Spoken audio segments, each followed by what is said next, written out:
Hey guys, Wyatt Claypool here. One of the very frustrating things about this Canadian federal election, at least for me, has been watching so many people who are planning on voting Liberal buying into the very shallow attacks from the Liberal Party on Pierre Poilievre and the Conservatives.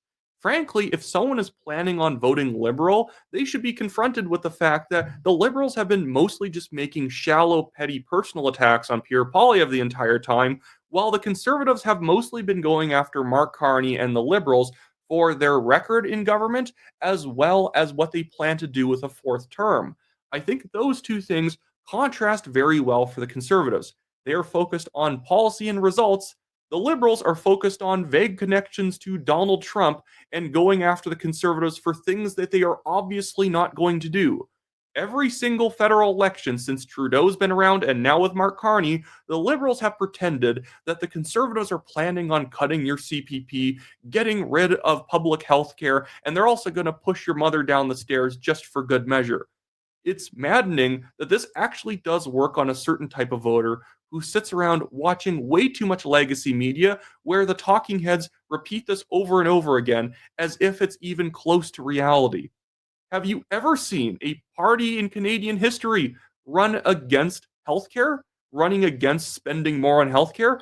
There has never been a party in existence in Canada that actually ran on cutting healthcare spending. They have never ran on cutting CPP or raising the retirement age. It's never happened. Yet there is a large portion of people who will vote Liberal because we got to defend public health care from this imagined demon who's coming to just slash it all and ban people from seeing a doctor. My goodness.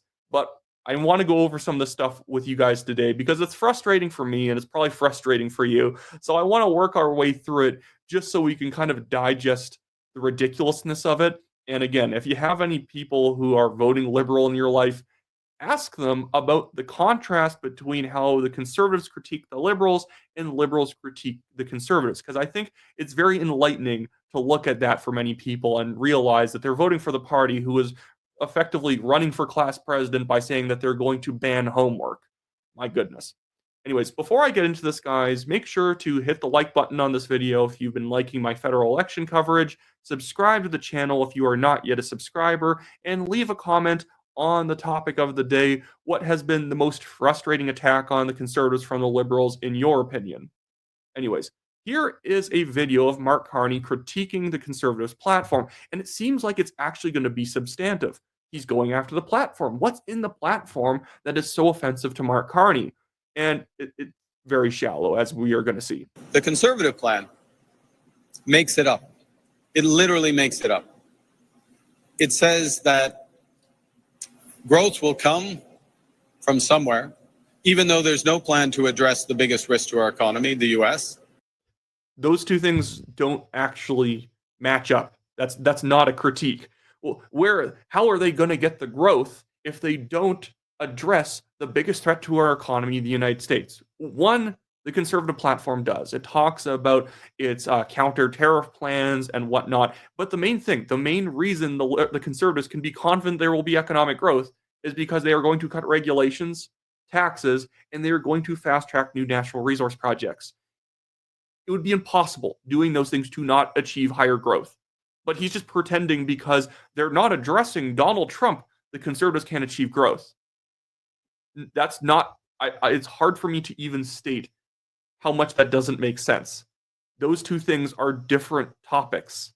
You can achieve growth while it's one of those things where it doesn't even track at all. It's like saying, how are the Conservatives going to achieve growth if they're not going to get to 2% NATO spending by 2030? Different topics? I don't know how those two things come together. Even though their tax cut doesn't arrive for 4 years, even though it does, it just gets phased in, and it's far larger than the Liberals' tax cut. Costing numbers are far too low, even though their reductions in spending don't appear. That's you could make that criticism of any budget. Every party tends to put out an idealist version of how much money they're going to spend on different things and how they're going to find savings.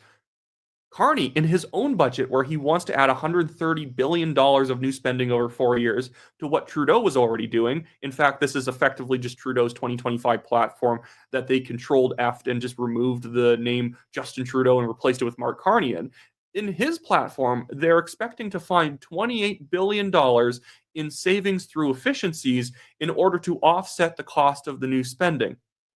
Have you ever seen this government, especially when he was the economic advisor for the past 5 years, find big efficiencies? They haven't. They just haven't. His numbers are far more fantastical than the Conservatives. But they're going after the Conservatives because, a bunch of their money in the budget is from tariffs. They're going to put counter tariffs on, and $20 billion over 4 years is going to come from those tariffs. Yes, but the whole point is that if those tariffs don't get put into place, if the trade issue resolves itself, a bunch of the things that the Conservatives are committing to spending money on are no longer required because it was only going to be required if there was a trade war. So a bunch of that money was like a contingency plan. So if the trade war started up, they would spend the $20 billion on that and they would get it through tariff revenues. If that doesn't happen, they don't need the $20 billion in revenue to pay for the $20 billion in relief. I don't know why I have to explain this. So now let's move on to some other clips, some other posts that the Liberals and liberal influencers have been making to attack the Conservatives. Here is this lady, Laura Babcock, a big Trudeau and Carney fan, attacking the Conservatives because they've been getting endorsements from police associations and unions. So down here you can see breaking, Toronto Police Association endorses Pierre Poilievre. And above, Laura Babcock says, "This mega S makes me sick. Forget about the separation of church and state. We can't even keep the separation of Conservatives and cops." Sorry, was that ever a thing? Were cops not allowed to have opinions on which criminal justice plan they like better? That seems pretty straightforward to me. So apparently, this is Donald Trump Make America Great Again stuff because the police, the many police associations around Canada, like Poilievre's plan on criminal justice better than the Liberals' plan. If it goes without saying, if the Liberals got the endorsement and the Conservatives did not, Laura Babcock would be entirely okay with it. Because I've never seen anyone on the left ever say separation of, of politics and police or whatever she was going on about. What was that line she was using? She said separation of Conservatives and cops. I've literally never heard that line before Laura Babcock. So she's just making up some sort of offense to be offended at because it doesn't go the Liberals' way. That is it. This is another, again, shallow attack on the Conservatives. Here's another one. Here's him going after Mark Carney, going after Pierre Poilievre for being a Donald Trump copycat. All of this stuff is silly because if you take a conservative from any part of the world, if you take a conservative from Myanmar, or maybe not Myanmar, but you get my point. If you take a conservative from Nepal and you contrast it with a conservative from Peru and then Canada and then the UK and then Spain, they are going to sound the same on a lot of issues because conservatism is an ideology.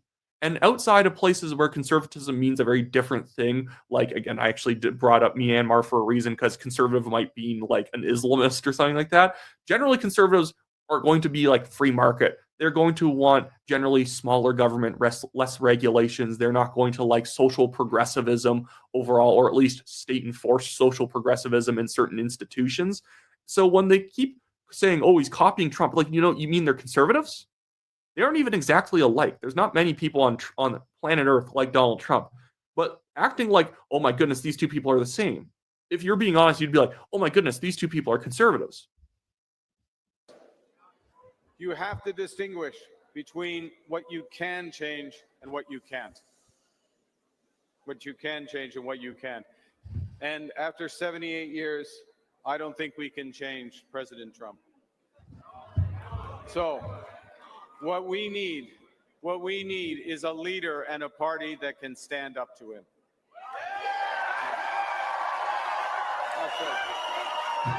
By the way, a lot of liberals should be asked about their criticism of Poilievre for using too many slogans. Is Carney not full of just more platitudes? His entire rallies, I've had people go to them. I've watched them. It is a lot of this, we need to stand up. and we can't stand up weakly. We must stand up strong. We will never be the United States. It's ridiculous.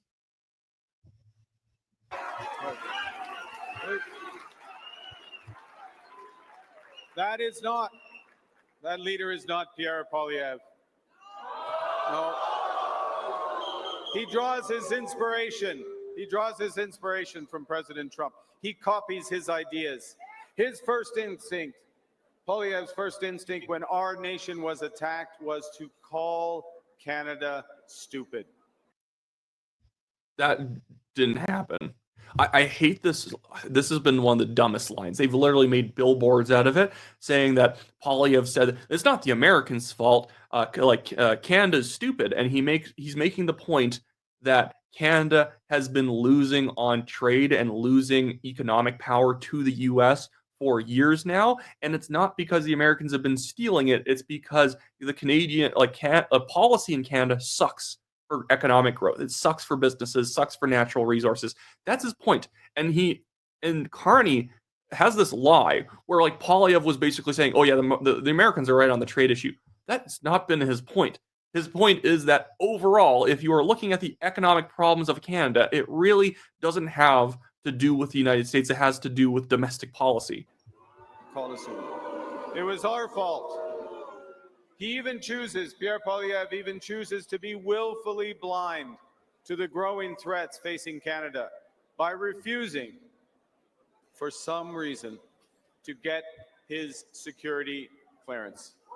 Oh, the stupid security, didn't he get bodied enough during the debate on this? He asked Pierre Poilievre as his chance to put a question to him about not getting the security clearance, and dude, Carney looked pretty sour a couple seconds into Poilievre's answer because he started going after Carney for the fact that, one, if he took the security clearance, he wouldn't be able to speak about Chinese foreign interference in the election, and that Carney refused to get rid of his pro-CCP candidate who was talking about having a conservative locked up by the Chinese Communist Party because he had a bounty on his head back in like Hong Kong. Did he do anything criminal? No, unless you think supporting democracy is criminal and organizing some protests. That is why there is $1 million Hong Kong dollar bounty on Joe Tay's head, who Carney's candidate, Paul Chang, had basically told people who should be arrested and brought to the Chinese consulate. He refused to get rid of Paul Chang. And Carney is still bringing up this issue, even though he got absolutely roasted during the debate for bringing it up. And here's something I wanted to just highlight here because I thought it was funny. So here is a liberal attack on Poilievre that they just posted a few hours ago. Then I want to contrast it with something funny that somebody posted. So the liberals say Pierre Poilievre is following Trump's playbook. I hate the stupid playbook line. People say, oh, you've done something. It's from this guy's playbook. Is it wrong? Here it is. There's a headline from the Wall Street Journal, or an excerpt. It says, he supported truckers who blockaded Ottawa in 2022 to protest COVID-19 lockdowns. He promised to slash taxes, shrink the government, end liberals' climate change policies, and end wokeism in Canadian military. His election slogans, such as Canada First, echo Trump's. The liberals have said Canada First in the past. Is that wrong? Did he say America First? If he said America First, that might be a problem because he's running to be the Prime Minister of Canada. But now it is a problem to say Canada First in Canada. And sorry, what's wrong with some of the stuff? He was supporting the truckers who are going to be prevented from driving shipments down to the United States if they wouldn't get the COVID-19 vaccine and they wouldn't take constant PCR tests, which is ridiculous. There is nobody who is more isolated in their jobs than truckers other than maybe lighthouse keepers. And they were basically going to be blocked from being able to do their job, so they protested. Seems pretty logical that they would protest and then Poilievre would support them. And even in here, they say he promised to slash taxes. Good. Shrink the government. Good. End liberal climate change policies. Well, the liberals already did that themselves. And end wokeism. Good. Good. What's the problem here? They're going to end progressive social messaging in the government that we shouldn't be spending money on and wasting our time with. We don't need conservative messaging. We just don't need any messaging. The government should just be running programs, building public infrastructure, doing stuff like that. managing the military. That is all the government is supposed to do. And getting rid of woke, they're acting like this is an offense, like this is offensive that the government is not going to have its own sort of like ideology when it comes to social issues. There is some legislation that is needed around social issues. What the whole point of ending wokeism in government is ending political signaling in government, in the bureaucracy, in institutions, in the education department, stuff like that. Purely logical. And if Trump and Poilievre agree on that, who cares? It's like if Trump said the best way to put out a fire is to pour water on it, and Poilievre agreed with him. That's apparently bad, and effectively, we should actually agree with Carney that actually putting battery acid on the fire is a better idea, simply because it wasn't what Trump said. But this guy, GM Forbes, posted this in response to that post by the Liberals, showing Donald Trump at his photo op at the McDonald's, putting some fries into a like a paper holder, and you have over here Mark Carney also putting some fries onto somebody's order at some other campaign stop he was doing. This is a silly comparison, and it's meant to be a silly comparison. And so GM Forbes said, you were saying in terms of the comparisons between Donald Trump and Pierre Poilievre, and he's right. Is this petty and shallow? Is this a petty and shallow comparison to make? Yes. But this is as shallow as the comparisons they've been making to Poilievre and Trump. If Poilievre even took a photo in a McDonald's, he would get compared to Trump for a week by the Liberal campaign and saying, look, he's taking more pages out of Donald Trump's playbook. But Carney can do the same thing as Trump, and it's totally okay. And guess what? It is totally okay. It's normal campaigning. If Poilievre even took a photo near a fast food restaurant, he'd probably get roasted, compared to Trump, compared to Putin, and then blamed for the existence of cloudy days on planet Earth. It's wild just how shallow the attacks on the conservatives have been. Oh my goodness. Here's a good video from a liberal pusher on social media saying that Poilievre is going to take away abortions. He is going to legislate against abortions in Canada. And by the way, I'm pro-life. I think there should be legislation because we currently have zero legislation. Ban sex-selective abortions. Ban extreme late-term abortions. Stuff that 80% of the population is on board with if they knew was actually legal in Canada currently. But even though Poilievre has explicitly said he's not going to touch the issue, you still have liberal influencers like this who are saying, no, he's going to do it anyways because... I can guarantee you there will be no laws restricting abortion passed. I don't believe you. And let me tell you why. Although the Supreme Court has struck down many attempts at legislation to criminalize... They actually haven't. They've just not done that. There really hasn't been any legislation passed. She just fundamentally doesn't understand the issue. Pierre Poilievre, time and time again, has voted for private bills in the House of Commons that would restrict access to, or... I don't know why she won't say the word, even though she already played a clip with the word in it. Yeah, Poilievre actually had a very solidly pro-life voting record before he became leader. And guess what he's voting for? Stuff like ending sex-selective abortion.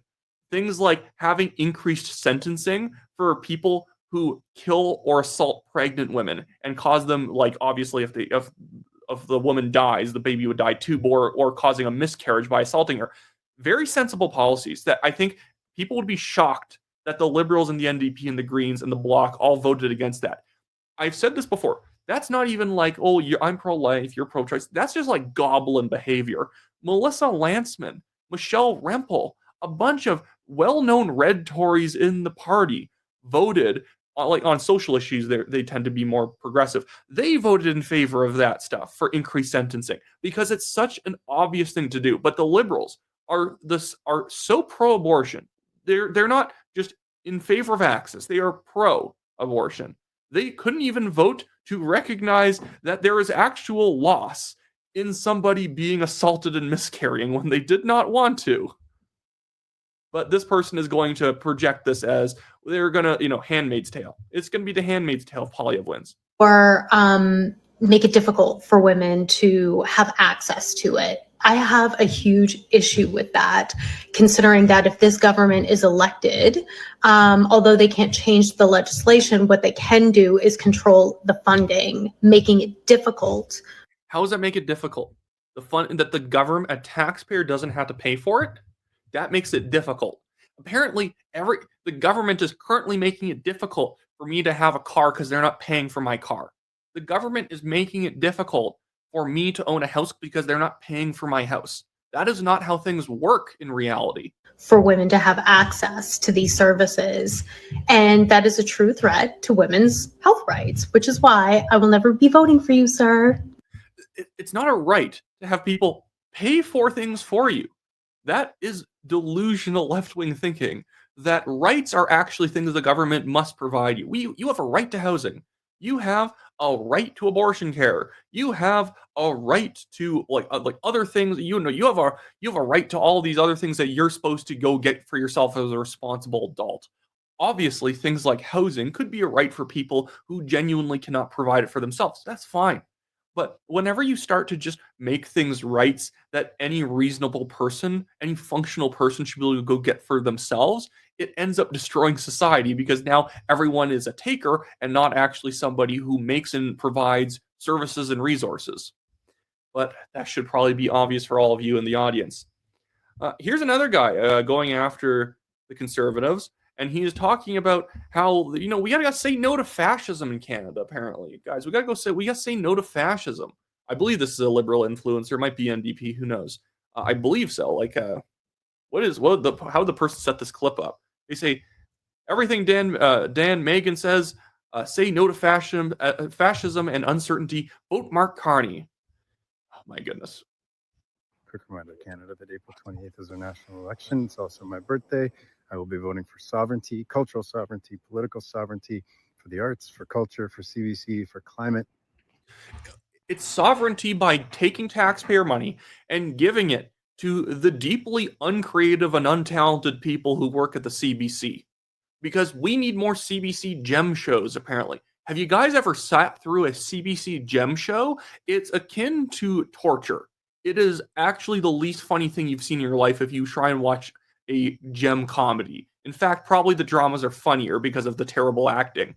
No, I'm standing up for the sovereignty of our arts and culture by having it controlled by the government. Good job, sir. For integrity, for accountability, for thoughtfulness, for kindness, for empathy, for social infrastructure.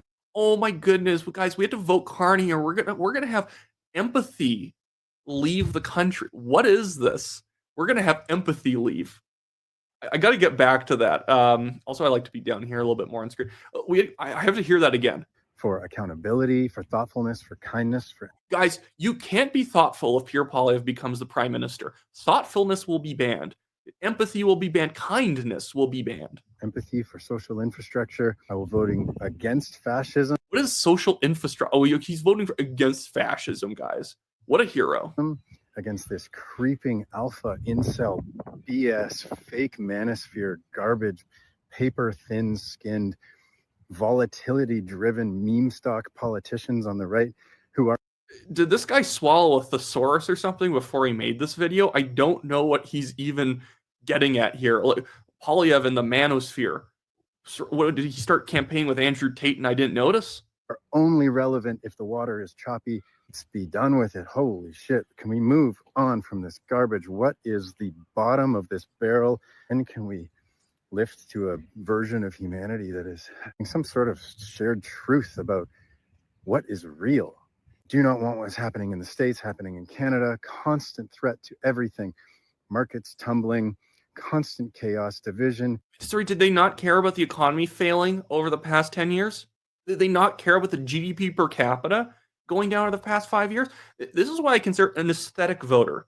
This guy wants to vote because he wants to aesthetically be against fascism. He wants to be aesthetically a thoughtful, kind, empathetic person. And if Poilievre wins, well, we're just not a kind, thoughtful, empathetic country because apparently your guys are the good ones and the other guys are the bad ones. I don't even I'm not like, oh, the liberals are bad people. They just have like plans that are not good. It's that they're doubling down on things that I think have been toxic for the economy and for just it's just been bad for social cohesion. Mass immigration has not been good for the economy or social cohesion. You can't have 3% of your population entering the country every year with not enough housing for everybody and think that this is not going to cause more than one type of problem.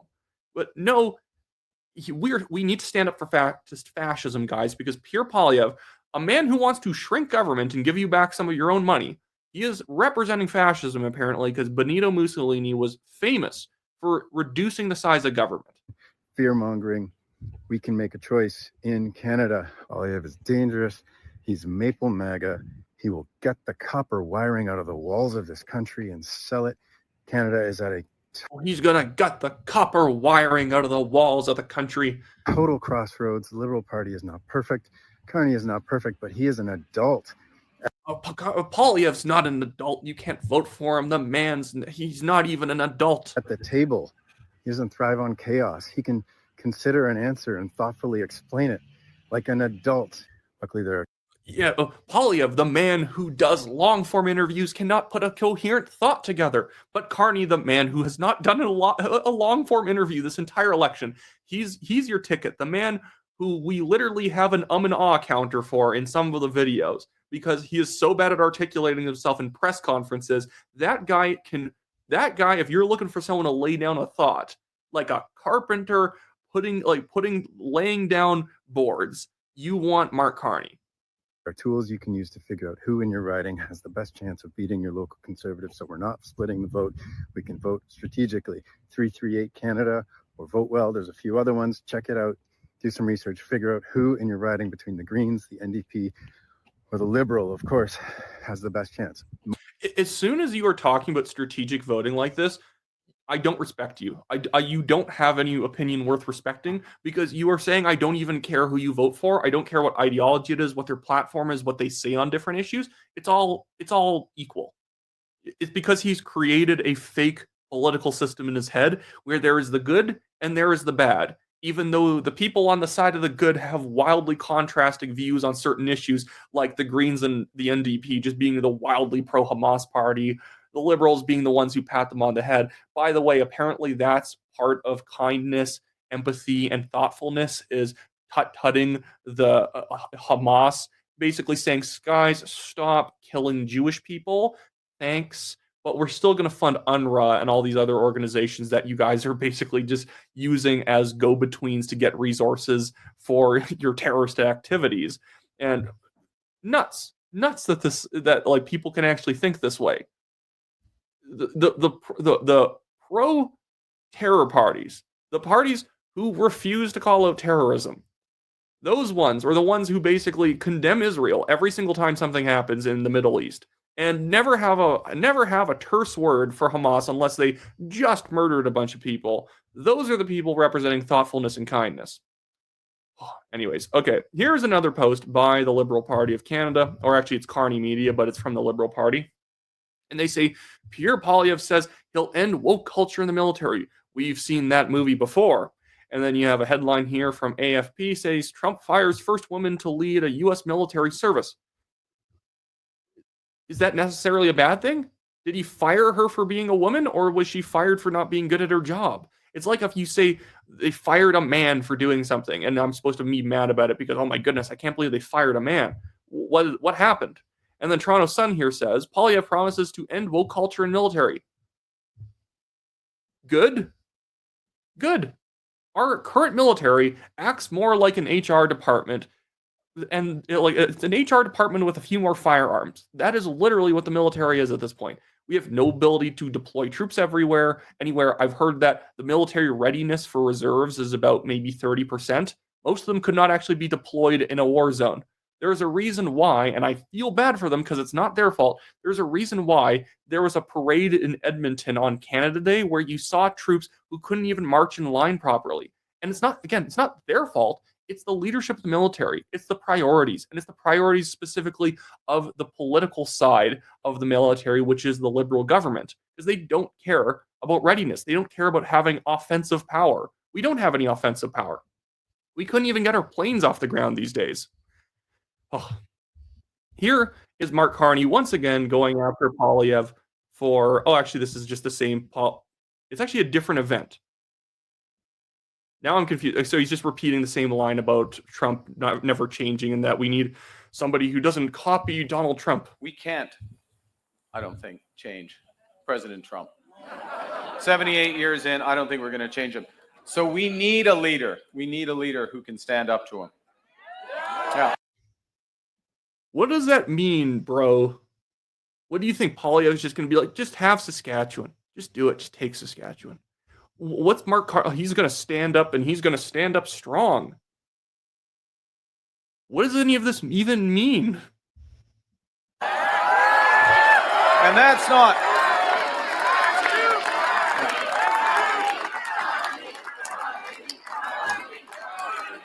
That leader isn't Pierre Poilievre.